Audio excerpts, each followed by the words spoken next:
Hello friends, എല്ലാവർക്കും good morning. അപ്പോൾ പത്തരമാറ്റിൻ്റെ ഇന്നത്തെ ഒരു സൂപ്പർ ഹിറ്റ് വിശേഷത്തിലേക്ക് എല്ലാവർക്കും സ്വാഗതം. അങ്ങനെ നമ്മുടെ നയനയും അതേപോലെ തന്നെ ദേവയാനും മുത്തശ്ശിയും കൂടി സംസാരിക്കാം. അപ്പോൾ ദേവയാനി പറയുകയാണ്, മോൾക്ക് കുഴപ്പമൊന്നുമില്ലല്ലോ, ക്ഷീണമൊന്നും തോന്നില്ലല്ലോ എന്നൊക്കെ പറഞ്ഞപ്പോഴേക്കും ക്ഷീണോ? എനിക്കൊരു ക്ഷീണമില്ല എൻ്റെ അമ്മ എന്നൊക്കെ ഇങ്ങനെ പറയുമ്പോൾ മുത്തശ്ശിയും പറയാണ്, അല്ലെങ്കിൽ നയന മോളെ കണ്ടിട്ട് വലിയ ക്ഷീണമൊന്നും തോന്നില്ലല്ലോ, മോളെ ഇങ്ങോട്ട് വന്നേ മോളെ, ഞാൻ നോക്കട്ടെ എന്ന് പറഞ്ഞുകൊണ്ട് കണ്ണൊക്കെ പിടിച്ച് നോക്കുകയാണ്. നല്ല രക്തപ്രസാദം ഉണ്ടല്ലോ മോളെ.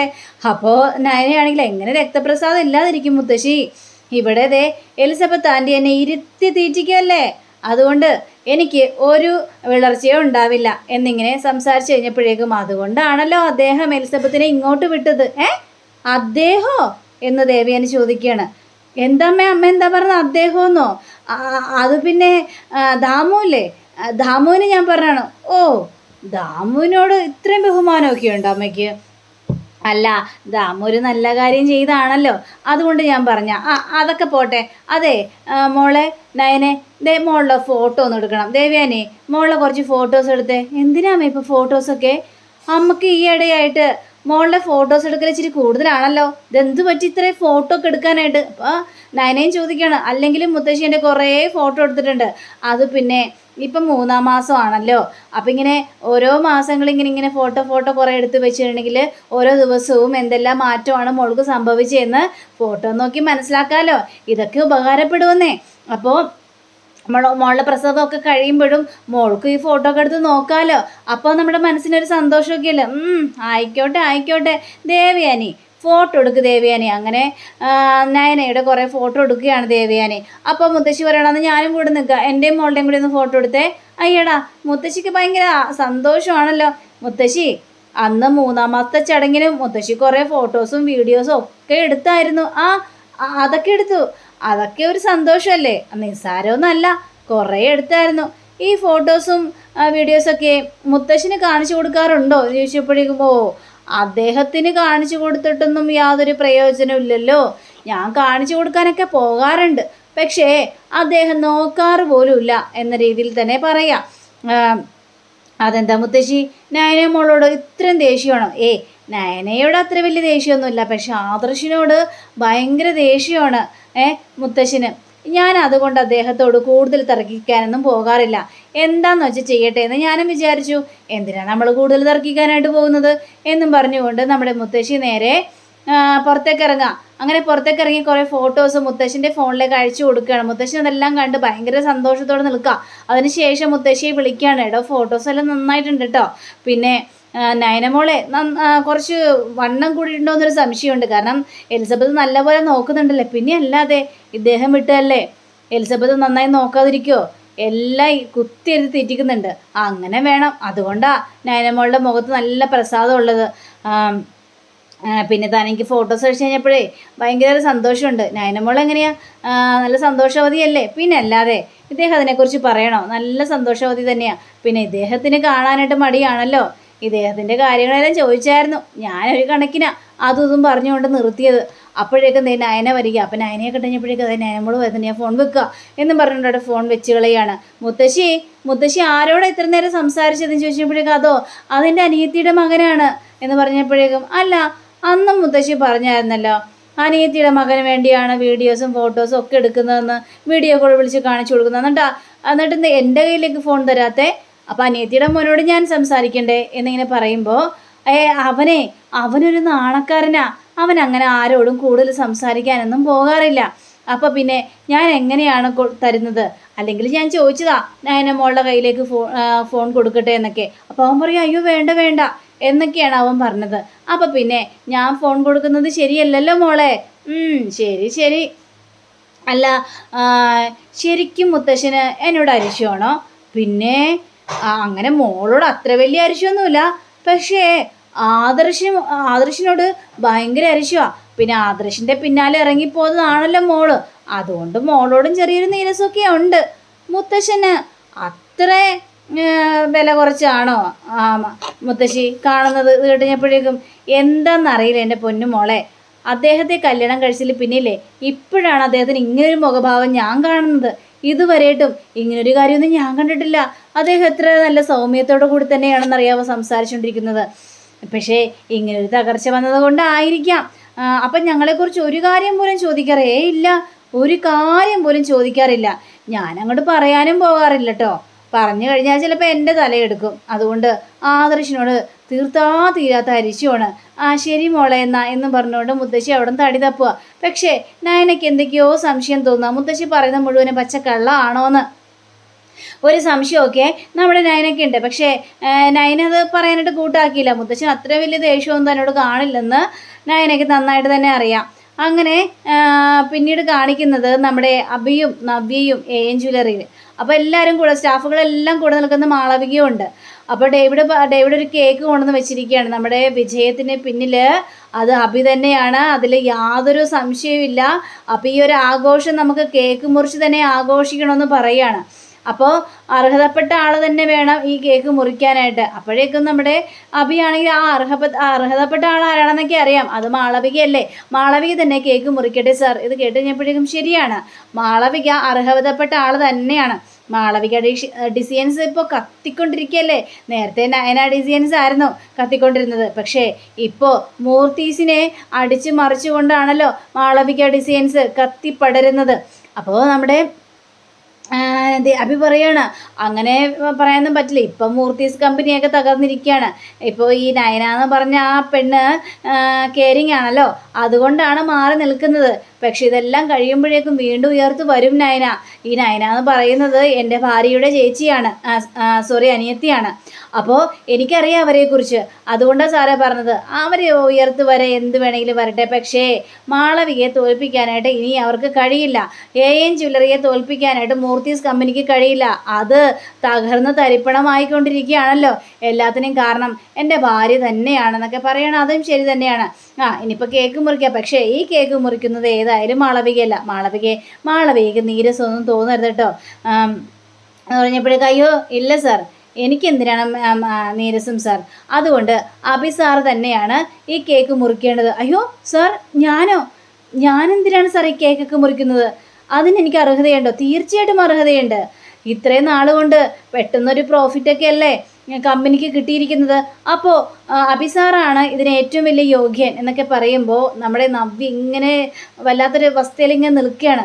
ഈ മാളവികയെ തന്നെ അഭി ശ്രദ്ധിക്കുന്നത് നവ്യ കാണുന്നുണ്ട്. അപ്പോൾ നവ്യ ഇങ്ങനെ പറയണം, എന്നൊക്കെ പറഞ്ഞു കഴിഞ്ഞപ്പോഴേക്കും അവൻ്റെ മനസ്സിൽ ഭയങ്കര സന്തോഷമാണ് മാളവികയെക്കുറിച്ച് പറയുമ്പോഴൊക്കെ.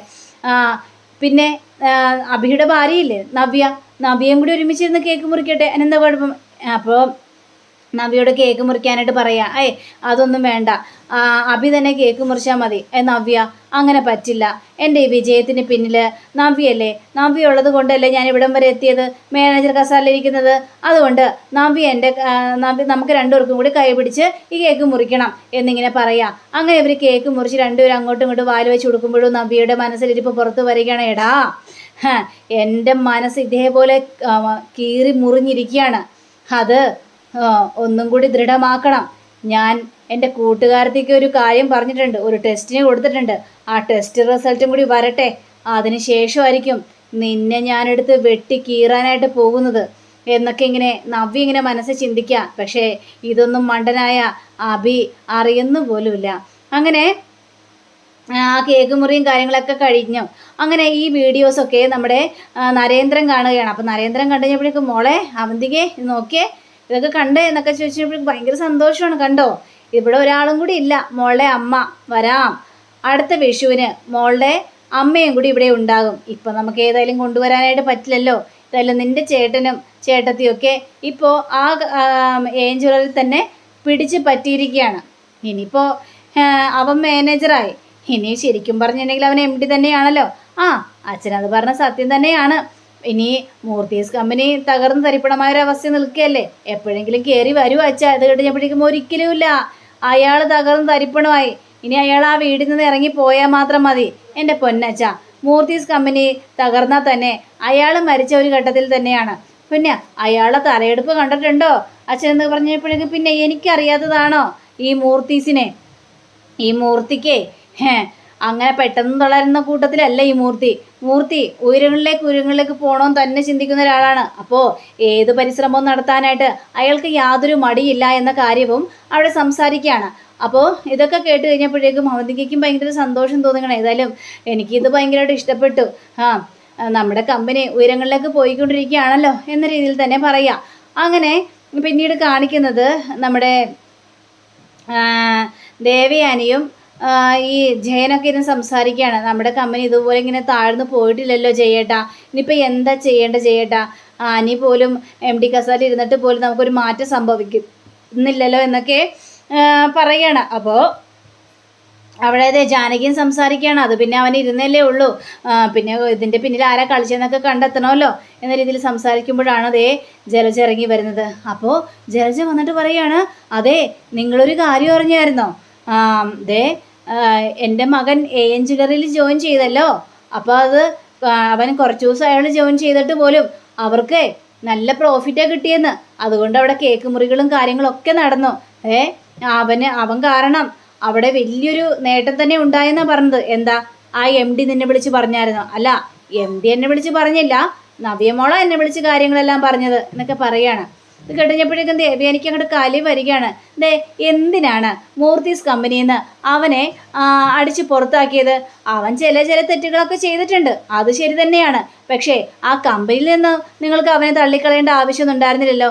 ഞാൻ പറഞ്ഞു വന്നതേ അവൻ നല്ല ഭാഗ്യമുള്ള കുട്ടിയാണ്, അതുകൊണ്ട് അവനെ ഇവിടെ നിന്ന് വലിച്ചെറിയേണ്ട ആവശ്യമൊന്നും ഉണ്ടായിരുന്നില്ല. അപ്പോൾ ഇത് കേട്ട് നമ്മുടെ ഈ ജാനകിയാണെങ്കിൽ, അതെ നിന്റെ മകൻ്റെ കയ്യിലിരിപ്പ് കൊണ്ടാണ് നിന്റെ മകനെ ആ കമ്പനിയിൽ നിന്ന് അടിച്ച് പുറത്താക്കിയത്. എന്നിട്ട് നിന്റെ മകൻ എന്താ കാണിച്ചു കൂട്ടുന്നത്?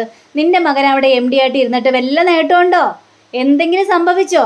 വീണ്ടും മൂർത്തീസ് താഴത്തേക്ക് പോവുകയല്ലേ ചെയ്യുന്നത്? എന്തെങ്കിലും മാറ്റം ഉണ്ടോടി എന്നൊക്കെ ഇങ്ങനെ ചോദിക്കുമ്പോൾ ഈ ഇങ്ങനെ ഭയങ്കര രീതിയിൽ നമ്മുടെ ജാനകി ആയി പോവാണ്. അപ്പോഴേക്കും ദേവയാനി പറയണേ, നിന്റെ മരുമകൾക്കും ഇപ്പം മകനും നല്ല സാലറി ഉണ്ടല്ലോ, നല്ല സാലറി കൊടുക്കുന്നതല്ലേ നീ പറഞ്ഞത്. എങ്കിലൊരു കാര്യം ചെയ്യ്, നിങ്ങളൊരു ഫ്ലാറ്റ് എടുത്ത് മാറി താമസിക്കുക, അതായിരിക്കും നിങ്ങൾക്ക് നല്ലത് ജയേട്ടാ. ഞാൻ അങ്ങനെ പറഞ്ഞു പോയതാണ് ജയേട്ടാ. ഇവരുടെയൊക്കെ വർത്താനം കേൾക്കുമ്പോൾ പിന്നെ എങ്ങനെയാ ആ AN ജ്വല്ലറിയിലെ ആൾക്കാർ മുഴുവൻ ഇവിടെയുണ്ട്, മൂർത്തീസ് കമ്പനിയുടെ ശത്രുക്കൾ. ഇവരെയൊക്കെ വിശ്വസിക്കാനായിട്ട് പറ്റുമോ? നമ്മളെന്തെങ്കിലും രഹസ്യമായിട്ട് പറയുമ്പോൾ അതെല്ലാം കൊളുത്തി കൊടുക്കും രഹസ്യമായിട്ട് നിന്നിട്ട്. അതുകൊണ്ട് ഇവരെയൊന്നും വിശ്വസിക്കാനായിട്ട് പറ്റില്ല ചെയ്യേട്ടാ, അതുകൊണ്ട് അങ്ങനെ പറഞ്ഞത്. അപ്പോൾ ജലജ പറയാണ്, അതിന് ഞങ്ങളിവിടുന്ന് പോകേണ്ട കാര്യമൊന്നുമില്ല. ജയനാണെങ്കിൽ പോകണം, അച്ഛൻ പറഞ്ഞു കഴിഞ്ഞാൽ ഇവിടുന്ന് പടിയിറങ്ങേണ്ട ആവശ്യമുണ്ട്, അത് ഉറപ്പുള്ള കാര്യം തന്നെയാണ്. അല്ല, എനിക്കിതിൽ യാതൊരു കഴിവുമില്ല എന്നൊക്കെ ഇങ്ങനെ സംസാരിക്കുമ്പോഴാണ് അനി വരുന്നത്. അപ്പോൾ അനി വന്നു കഴിഞ്ഞപ്പോഴേക്കും ഈ നമ്മുടെ ജാനകി ചോദിക്കണം, എടാ മോനെ, നീടെ അവിടെ MD ആയിട്ടിരുന്നേ ഒന്നും കൂടി ഒന്ന് കാര്യോട് ശ്രദ്ധിക്കടാ, നീ ഇങ്ങനെ പുറകോട്ട് പോകലടാ. ഞാനപ്പോൾ ഒന്നും ശ്രദ്ധിക്കുന്നില്ലെന്നാണ് അമ്മ പറയുന്നത്. രാപ്പകലില്ലാതെ ഇതിനു വേണ്ടി ഓടി നടക്കുക, എനിക്ക് കഴിയുന്നതിന് അത്രയും എനിക്ക് ചെയ്യാനായിട്ട് പറ്റുള്ളൂ. പക്ഷെ ആദർശേട്ടൻ അവിടെ ഇരുന്ന് കഴിഞ്ഞപ്പോഴേക്കും ഒരു കുഴപ്പമുണ്ടായിരുന്നില്ലല്ലോ, എനിക്ക് ചെയ്യുന്നതിലും അപ്പുറം എനിക്ക് ചെയ്യാനായിട്ട് സാധിക്കില്ല.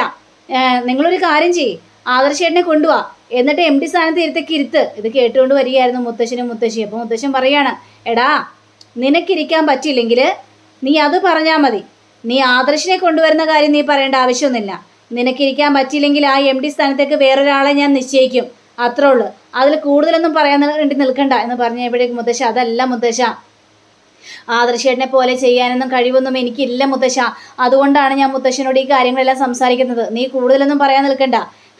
നിനക്ക് പറ്റില്ലെന്ന് എനിക്ക് തോന്നിക്കഴിഞ്ഞിട്ടുണ്ടെങ്കിൽ ഉറപ്പായിട്ട് നിന്നെ ആ സീറ്റിൽ നിന്ന് ഞാൻ പുറന്തള്ളും. അതിനുശേഷം പുറത്തുനിന്നൊരാളെ ഞാൻ കൊണ്ടുവന്ന് അവിടെ ഇരുത്തും. ഇത് കേട്ട ജലജയാണെങ്കിൽ, ദൈവമേ, ഇവൻ എങ്ങനെയെങ്കിലും അവിടെ നിന്ന് പുറത്തു പോയാൽ മതി, എന്നിട്ട് ഇവൻ കുത്തുവാളെടുക്കണം, അങ്ങനെ ഒരു സംഭവം എൻ്റെ കണ്ണി കാണണേ എന്ന് ജലജ ഇങ്ങനെ മനസ്സിലിങ്ങനെ വിചാരിക്കുകയാണ്. പിന്നീട് ഈ അഭിയെ കാണിക്കുകയാണ്. അപ്പം അഭിയാണെങ്കിൽ ഈ മാളവികയെ ആലോചിച്ചുകൊണ്ടിരിക്കുകയാണ് ആ കേബിളിൽ. അപ്പോഴാണ് ഈ നവ്യ കയറി വരുന്നത്. എടാ അഭി എന്ന് പറഞ്ഞിട്ട് വിളിക്കുകയാണ്, നീ എന്താണ് ഇങ്ങനെ ആലോചിച്ചുകൊണ്ടിരിക്കുന്നത്? അയ്യോ, ഞാൻ നിന്നെക്കുറിച്ച് ആലോചിച്ചുകൊണ്ടിരിക്കുകയായിരുന്നു. സത്യമായിട്ടോടി, നീ കാരണമാണല്ലോ എനിക്ക് ഇത്രയും ഉയരങ്ങളിലേക്ക് എത്താൻ സാധിച്ചതും ഇവിടെ ഇരിക്കാനൊക്കെ സാധിച്ചത്. ഇതെല്ലാം നിൻ്റെ അനുഗ്രഹം കൊണ്ടാണ്. നീ മനസ്സ് വിചാരിച്ചുകൊണ്ടാണ് എനിക്കിപ്പോൾ മാനേജറായിട്ട് ഇവിടെ നിൽക്കാനായിട്ട് സാധിച്ചത്. പക്ഷേ എന്താണെന്നറിയില്ല, ആ ഡേവിഡ് സാറിനെ എപ്പോഴും സാറ് എന്നും പറഞ്ഞുകൊണ്ട് വിളിക്കുകയാണ്. അദ്ദേഹത്തിന് എല്ലാവരോടും ബഹുമാനം, അതുകൊണ്ടാണ്. എന്നാലും ഈ സ്റ്റാഫുകളിലൊക്കെ മുന്നിൽ വെച്ച് എന്നെ ഇങ്ങനെ വിളിക്കുമ്പോഴേ വല്ലാത്തൊരു ബുദ്ധിമുട്ട് തോന്നുന്നു. എന്നാലും ഇതെല്ലാത്തിനും കാരണം നീയല്ലേ, നീ എൻ്റെ ജീവനാണെന്നും പറഞ്ഞുകൊണ്ട് നമ്മുടെ നവ്യ അങ്ങോട്ട് കെട്ടിപ്പിടിക്കുമ്പോഴും നവ്യയുടെ മുഖമാണ് അവിടെ മാറിക്കൊണ്ടിരിക്കുന്നത്. അപ്പം അങ്ങനെയും കാണിച്ചുകൊണ്ടാണ് നമ്മുടെ ഇന്നത്തെ റിവ്യൂ അവസാനിച്ചിരിക്കുന്നത്. അടുത്ത റിവ്യൂവിനെ കാത്തിരിക്കുക. സബ്സ്ക്രൈബ് ചെയ്യുക. എല്ലാവർക്കും നല്ലൊരു ദിനം ആശംസിക്കുന്നു. നമസ്കാരം. Thank you. See you. By.